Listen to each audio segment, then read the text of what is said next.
E a gente já volta para falar sobre os pedidos de recuperação judicial que dispararam em 2023. Foi um dos destaques aí da economia, dos sinais de alerta. Uma pesquisa da Serasa Experian mostrou que 68,7% foi o aumento de pedidos de recuperação judicial no ano passado. Para entendermos um pouco mais sobre isso e, claro, o impacto disso para o agronegócio e no agronegócio, a gente conversa agora com o Dr. Leandro Amaral, que é advogado do escritório Amaral e Melo Advogados. Dr. Leandro, é um prazer recebê-lo mais uma vez aqui no Notícias Agrícolas, no Bom Dia Agronegócio. Seja bem-vindo. Bom dia, Carla. Bom dia a todos que estão acompanhando a gente aí. Prazer é nosso trazer informações relevantes para toda a classe de produtores rurais, como toda a cadeia do agronegócio em si.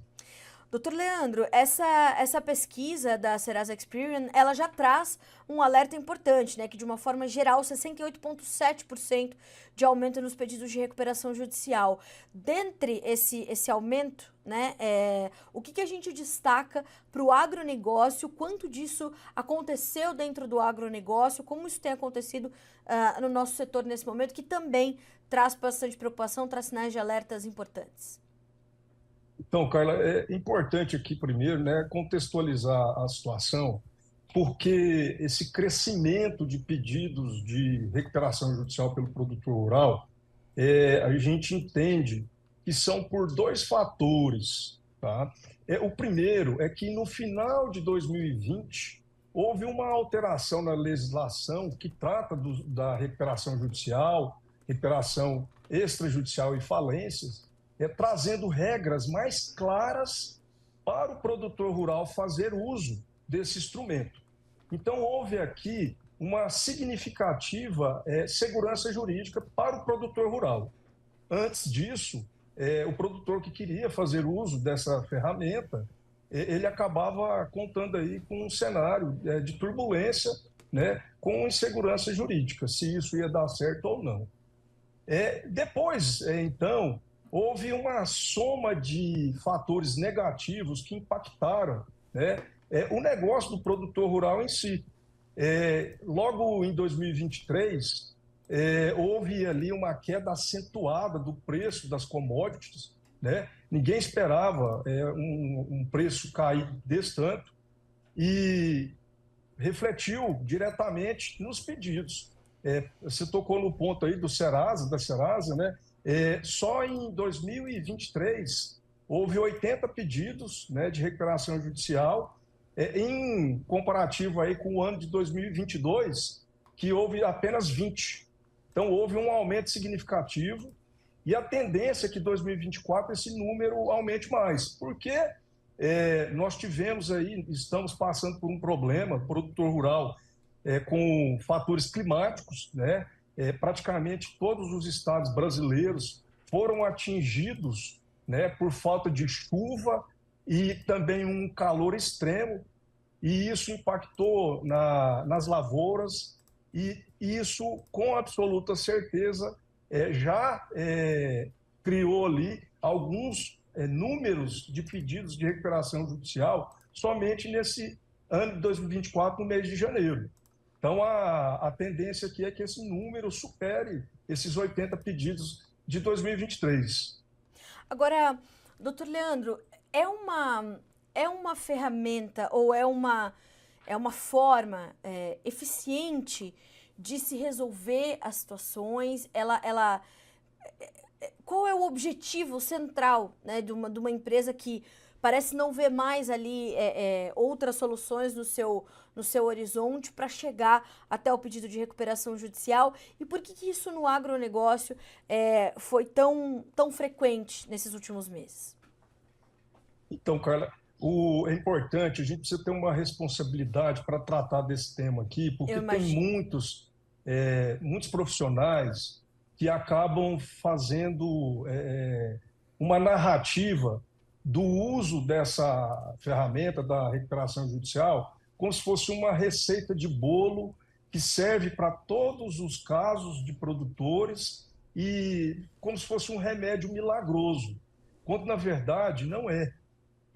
A gente acompanha aí quase 20 anos a história, o dia a dia de produtores rurais, E o negócio do produtor, nos últimos anos, o que aconteceu? Houve ali um boom no preço das commodities, ali em 2021, e muitos produtores investiram em maquinários, estruturas, em aberturas de áreas, e Uhum. alavancaram. E, de repente, não contaram, né, com um cenário, com uma commodity hoje na casa dos R$ 100, com um problema climático muito grave, que afetou bastante mesmo. Tanto é que as projeções nacionais de produção já foram reduzidas de forma significativa. E a ferramenta, ela tem a finalidade de manter, no caso, o produtor rural dentro da sua operação, de maneira que ele consiga, em um determinado período, reorganizar o seu negócio, reestruturar o seu negócio e apresentar um plano de pagamento para os seus credores, de maneira que ele consiga fazer rodar a sua operação, produzindo ativos e honrando os seus compromissos com esses credores. Mas digo, já deixo registrado, que para se tomar uma decisão dessa, vou entrar com um pedido de recuperação judicial, é necessário fazer um estudo muito sério por uma equipe multidisciplinar envolvendo economistas, contadores, engenheiros agrônomos, advogados, tá? Para poder realmente entender a situação daquele produtor, daquele grupo de produtores e tomar uma decisão se é necessário o pedido de recuperação judicial ou se existe outras vias para esse produtor passar esse momento de aperto, de turbulência. Tá? Eu pergunto isso, doutor Leandro, porque justamente nós temos, de um lado, as informações de que os pedidos vão aparecendo e, do outro lado, os profissionais ali conectados com essas empresas muito preocupados. A gente vê, inclusive, aqui a pergunta do Renato Lourenção, né? Por que estamos ouvindo muitas notícias de recuperação judicial em empresas do agro no Brasil? Péssima notícia. Mais do que isso, eu lhe pergunto, doutor Leandro, todas as empresas que têm feito esses pedidos, o senhor sente que elas fazem esse caminho que o senhor acabou de detalhar para nós? Elas têm todo esse planejamento que traz, né, esse corpo de profissionais que precisam estar ali alinhados para que isso ocorra da forma mais saudável e correta possível? Não. A gente percebe, eu acompanho bastante isso, nós percebemos que há aqui sim, não só vou falar de produtores rurais, mas também da agroindústria como um todo, revendas, corretoras de grãos, né, que acabam fazendo o pedido de recuperação judicial de uma maneira para ganhar, levar vantagens. Tá? Nós temos casos emblemáticos de corretoras que antes de 2020 da legislação mudar, receberam grãos, né, de produtores e no dia seguinte entraram com pedido de recuperação judicial. Então, isso é capitalizar, né, em cima de produtores, de pais de famílias e depois querer pagar isso dentro de um plano de recuperação. Então, assim, é por isso que quando a gente fala de recuperação judicial, acaba sendo um nome pejorativo, né? Justamente por condutas desta natureza que mancham uma ferramenta que é legal, tá? É moral, mas desde que seja usada de uma forma responsável, transparente. Eu costumo dizer numa relação ganha-ganha.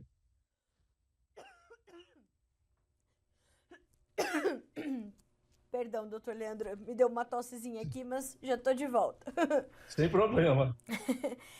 E isso tá muito atrelado, né, doutor Leandro, a essa preocupação que se gera para os produtores de como dar sequência também aos seus negócios, diante de informações como essa. Acaba sendo preocupante também para ele garantir ali o seu planejamento com as empresas que ele escolhe trabalhar, e isso vai gerando um efeito dominó no setor, né?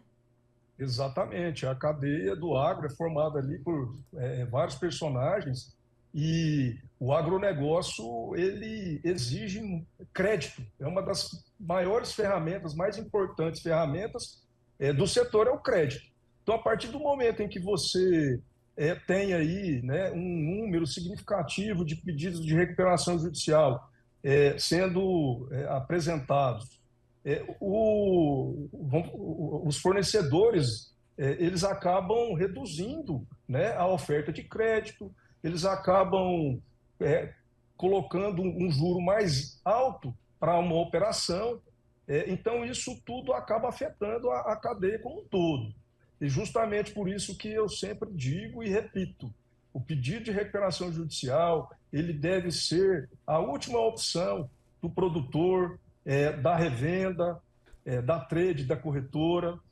Há outros meios, né, como uma reestruturação extrajudicial, de você tentar com os seus credores, abrir a caixa preta do seu negócio e demonstrar de uma forma muito com boa fé para o credor que precisa de uma ajuda, precisa pegar na mão ali do parceiro, né, e fazer uma renegociação para que todos saiam ganhando. Porque quando o parceiro, o credor também, ele não dá a mão, o produtor rural acaba ficando numa situação, numa encruzilhada, porque ou ele vai perder o patrimônio, ficar sem condições de rodar o seu negócio, né, por conta da dificuldade de negociar com esses credores, ou ele vai ter que pegar e ingressar com uma ação dessa. Eu ia justamente perguntar para o senhor sobre essa conexão entre as condições de pedidos ali de recuperação judicial e o cenário de crédito no Brasil. É já um cenário de crédito mais enxuto, oportunidades mais enxutas, a necessidade de garantias cada vez maiores, né, mais intensas, e diante disso é mais um fator que prejudica o planejamento e a gestão dos produtores e por que não dizer também dessas outras empresas, desses outros elos da cadeia, né, doutor Leandro? Então, Sim, há uma conexão muito forte, portanto, entre o cenário de crédito e essa condição do aumento dos pedidos de recuperação judicial. sim, 100%. Inclusive, o que a gente vê agora, hoje, vem percebendo um movimento de revendas, né, pedindo reforço de garantias já, e até substituição de garantias, exemplo, de hipoteca para alienação fiduciária, que seria uma garantia que traz mais segurança para o credor, para a revenda, é, porque é uma garantia que, se o produtor entrar com um pedido de recuperação, essa operação lastreada por uma garantia de alienação fiduciária não entra no plano de recuperação. Na prática, o credor vai poder já executar, tomar essa garantia de uma forma mais rápida, né? Em contrapartida, o produtor fica numa insegurança, né? Porque o negócio dele é de alto risco, é uma empresa a céu aberto, por mais que ele ali seja uma pessoa organizada e aplique todas as suas regras, contrate os melhores consultores, use as melhores tecnologias, nós estamos vendo aí o clima arrebatador, atingiu muitos produtores, né? Então, assim, é uma situação que o governo deveria vir com uma política mais séria, mais eficiente, e a gente ainda não vê nada de concreto acontecer nesse sentido. Eu também queria entender do senhor, ou existe a necessidade, portanto, de um posicionamento do governo frente a isso, e se existe, qual deveria ser este posicionamento ou esta política para controlar um pouco ali esse momento, doutor Leandro? O que o governo deveria fazer é tornar mais eficiente o seguro rural, agrícola. É, ele deveria agora também criar linhas de crédito, né, subsídios ali para o produtor rural receber uma operação, um crédito que ele consiga pagar parte vamos falar, das suas obrigações para que a cadeia continue a funcionar. O que a gente tem notícia também é que há aí uma expectativa, principalmente no Mato Grosso, que foi muito atingido, que o governo lance uma linha para as revendas tomarem um empréstimo, de maneira que essas revendas consigam renegociar com os seus clientes produtores rurais. mas nada do linha de crédito que o governo direcione diretamente ao produtor rural, né, para que ele consiga sair desse sufoco aí. Doutor Leandro, tem uma pergunta para o senhor do Pedro Carvalho. Ele diz o seguinte: olá pessoal, doutor Leandro, como fica a questão do desconto da negociação da dívida na recuperação judicial? Parece que pode chegar a 80%. Ele fala de São Paulo capital. Exatamente. Existe dentro do plano de recuperação judicial a possibilidade da empresa, do produtor rural que está no momento de recuperação, pedir, né, no plano, um deságio, um desconto pelo pagamento pontual. E esse deságio, ele pode chegar, né, até 80%, mas o que a gente vê é que a justiça, o juiz, ele acaba entendendo que um desconto de 80% ele é abusivo. Tá? O que a gente vê no dia a dia é 50%, 60%. Mas existem casos, sim, na prática, que o produtor, que a empresa, a revenda já pediu, né, 80% de desconto no pagamento dessas dívidas. Doutor Leandro, a Andave recentemente divulgou uma nota chamando justamente a atenção do produtor rural a essas ofertas de recuperação judicial, e ela destaca também os custos elevados para isso, não só os custos para quem pede, mas essa possibilidade de rompimento com distribuidores, com clientes, com fornecedores e, de novo, né, esse efeito dominó e essa crise de credibilidade que um pedido como esse pode acarretar. Ou seja, o custo disso pode ser realmente muito alto, né? Sim, eu li a nota, mas assim, o que a gente tem que deixar claro aqui é que nós não podemos marginalizar o Instituto da Recuperação Judicial. Certo. É uma ferramenta eficiente. Sim. O que nós não podemos é banalizar o uso desta ferramenta, porque todo mundo vai pagar. Como eu falei, crédito vai ficar escasso, Sim. vai ficar mais caro. Só que existem situações, e a gente tem casos aí de revendas, trades, que fizeram uso de recuperação judicial e hoje já saíram, né, da situação mais forte até. Então a gente não pode taxar o produtor ali que está fazendo uso da recuperação como uma pessoa que está em descrédito, que está agindo de má fé. Nada disso. O que nós temos que trabalhar aqui e conscientizar o produtor é que é uma ferramenta altamente complexa, ela é cara, existem fatores negativos para quem faz uso dela, né? E ela não é um remédio milagroso. Existem ferramentas e outras formas de você tentar sair da turbulência sem o uso da recuperação. Ela deveria ser a última opção do produtor rural. Doutor Leandro, para o produtor que está ali conectado a uma empresa que tenha pedido a recuperação judicial numa operação de barter, por exemplo, como é que ele deve proceder? Qual uma orientação prática que nós podemos dar a ele? Ah, fiz um contrato de barter ali com uma revenda. Na sequência, tempo depois, ela pediu a recuperação judicial. Essa conexão ainda existe? Como é que a gente consegue orientar o produtor que esteja com uma operação em andamento com uma empresa que fez o seu pedido de recuperação judicial? Tá. No caso aqui, então, é a revenda que fez o pedido de recuperação e o produtor está ali numa operação com ela de barter, né? Isso. Na prática, o que acontece é o seguinte: a operação, o produtor rural, se ele recebeu todo o produto que ele precisava, na hora de fazer o pagamento, ele deve fazer o pagamento normal, a não ser que o administrador judicial, né, ele notifique o produtor ali para cumprir a obrigação de uma forma diferente. Mas no dia a dia não muda nada. Tá certo.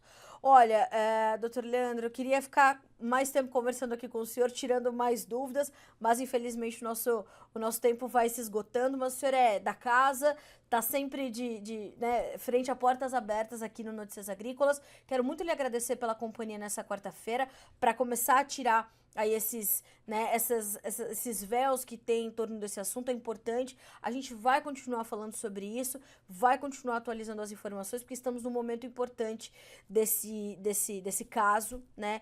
E a gente precisa continuar tratando disso com muita responsabilidade. Obrigada. Eu que agradeço, Carla. Até mais, professor. Doutor Leandro, eu tô hoje aqui confusa com os nomes, acho que é a volta do carnaval, viu? Sem problema. Grande abraço. Obrigada, doutor Leandro. Até a próxima. Até Tchau, mais. tchau. Tchau, tchau.